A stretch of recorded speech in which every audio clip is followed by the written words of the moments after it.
আল্লাহর কসম করে বলছি 7 দিনের মধ্যে আপনার কোনো ঋণ থাকবে না। আল্লাহর কসম করে বলছি, যদি এই আমলটি আপনি করতে পারেন 7 দিনের মধ্যে আপনার কোনো ঋণ থাকবে না।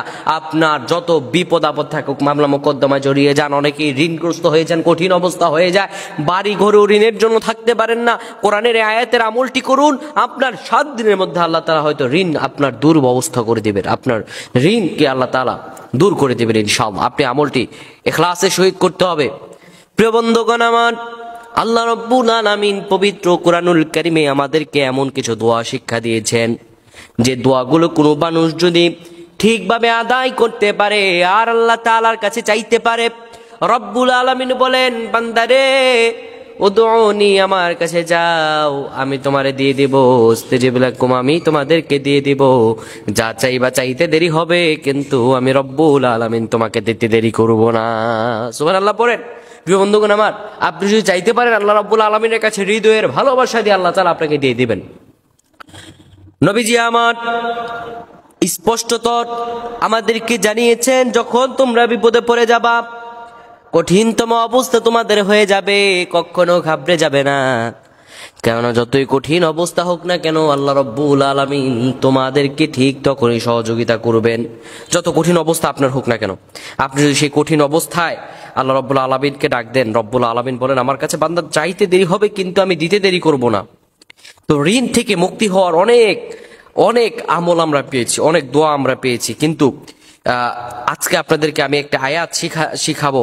এই আয়াতটির আগে আপনারা যখন এই আয়াতটি পড়বেন, এটি আপনি পেয়ে যাবেন সূরাতুল আল ইমরানে। এই আয়াতটি আপনারা ঠিক তখন পড়বেন যখন আপনারা কঠিনতম ঋণের অবস্থার মধ্যে পতিত হয়ে যাবেন। আপনারা ঠিক তখন এটা বেশি বেশি তেলাওয়াত করবেন, নামাজের পর হোক, নামাজের আগে হোক, বিশেষত যে সময় দোয়া কবুল হয় সে সময় এই আয়াতটি বেশি বেশি পাঠ করবেন। আয়াতটি হলো, ওয়াতারযুকু মান তাশাউ বিগাইরি হিসাব, ওয়াতারযুকু মান তাশাউ বিগাইরি হিসাব। এই আয়াতটি আপনি আমল করবেন, বেশি বেশি পড়বেন। এর অর্থ হচ্ছে, হে আল্লাহ, আপনি যাকে ইচ্ছা তাকে অপরিমিত রিজিক দান করেন, আপনি যাকে ইচ্ছা তাকে অপরিমিত রিজিক আপনি তাকে দান করেন। এই আয়াতের অর্থ হচ্ছে এটি। এবং রাসূল করিম সাল্লাল্লাহু আলাইহি ওয়াসাল্লাম আমাদেরকে ঋণ থেকে বাঁচার জন্য একটি সুন্দর দোয়া শিক্ষা দিয়েছেন। বিশ্বনবী মুহাম্মদুর রাসূলুল্লাহ সাল্লাল্লাহু আলাইহি ওয়াসাল্লাম তিনি শিক্ষা দিয়েছেন, হযরত আলী রাদিয়াল্লাহু তাআলা আনহু, হযরত আলী রাদিয়াল্লাহু তাআলা আনহু তার মুখ থেকে শোনান একটি হাদিস।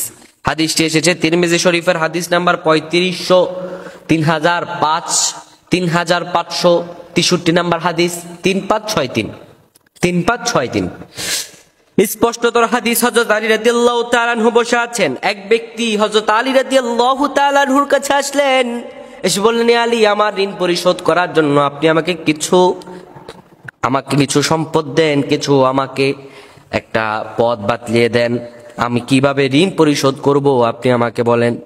হযরত আলী রাদিয়াল্লাহু তাআলা আনহু বললেন, শোনো, আমি কি তোমাকে কয়েকটি শব্দ শিক্ষা দিব না, যে রাসূলুল্লাহ সাল্লাল্লাহু আলাইহি সাল্লাম আমাকে শিক্ষা দিয়েছেন? যদি তুমি এটা পাঠ করো, তবে আল্লাহ রব্বুল আলামিন তোমার ঋণগুলো, পাহাড় সম পরিমাণ ঋণগুলো রব্বুল আলামিন নিজে তোমার এই ঋণগুলোকে পরিশোধ করে দিবেন।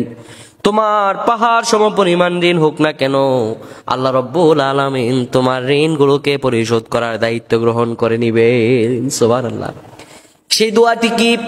বিশ্বনবী মুহাম্মদ রাসূলুল্লাহ কোন দোয়াটি শিক্ষা দিয়েছিলেন? দোয়াটি হলো